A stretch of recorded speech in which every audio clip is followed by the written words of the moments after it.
Okay, this is a tutorial on the Smart Tool, the Smart Editing Tool. So this is a blown up version of the waveform. See this area right here on the side of the track, okay? If you click inside of here, you get an option to select different sizes. I normally work in medium, okay, which is this size. Never in small, unless I really want to drive myself nuts, but usually medium, okay? But for demonstration purposes, I'm going to use large, okay? Or even let's live big and go jumbo, all right? So this is the way you access the Smart Tool, okay?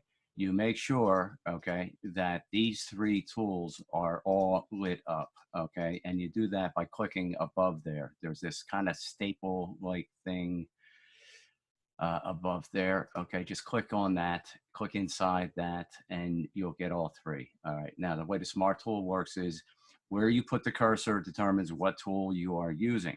All right, so let's start with the trim tool. This is the trim tool. All right, if I put the cursor at the edge of a sound file, I get the trim tool. You know, it's the trim tool when it's sort of like this sideways staple, okay?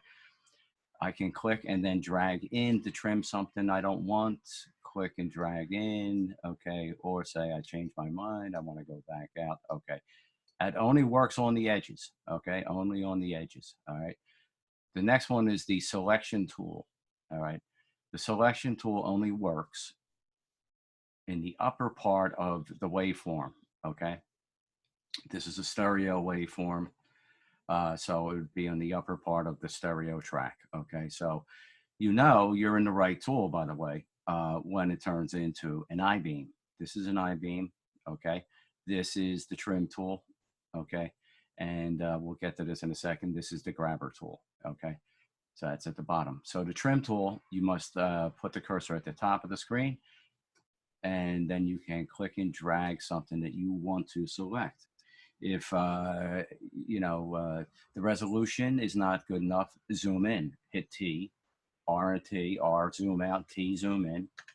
Okay, use the advantage you have of the visual aid by zooming in, so you can see where the wave, this sound starts and where this sound ends, just by looking at the waveform. That's just some condensation from the AC. Okay, let's say we don't want that. We can cut that out now that it's selected, okay? Or say we want it, I want to separate it though. And let's say that I want to just bring that down, it's leveled down, okay? I can go over to the control panel where we normally are looking at the waveform and look at volume, and then I can click here and bring the volume down there. Go back to waveform, put my cursor there. Light switch on the wall? That's just some condensation from the AC. Okay. Now, I can do that all day. Okay. And this is the tool you probably will use the most, is the selection tool. Not only for making selections, but also for queuing up a playback. Okay. So you want to queue up, this is especially important when you're playing your stuff for a client. Okay. If he wants to hear this line here, he or she wants to hear. Turn out the light, please. Sure. Can you turn out the light, please? If your client wants to hear this line, you don't start playback here. Okay, you're going to be very unpopular. Well, John, I didn't think it was possible, real fast, because did. now it's got to wait 20 seconds for it to get over to here. No, you want to cue it right here. You do that best with the selection tool by just clicking right before where you want to start playback. Can you turn out the light?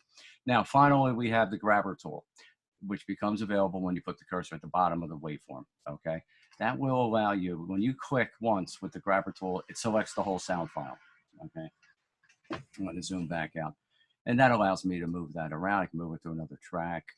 I can come up here with my selection tool and break the sound file. That would be the letter B. Okay, and then I could just move part of it down. Okay, now of course your task in this assignment was to break all the characters off onto their own tracks. This is the tool that you would use and did use, I hope, for accomplishing that assignment. But that is basically it. That is the Smart Tool in a nutshell. Thank you.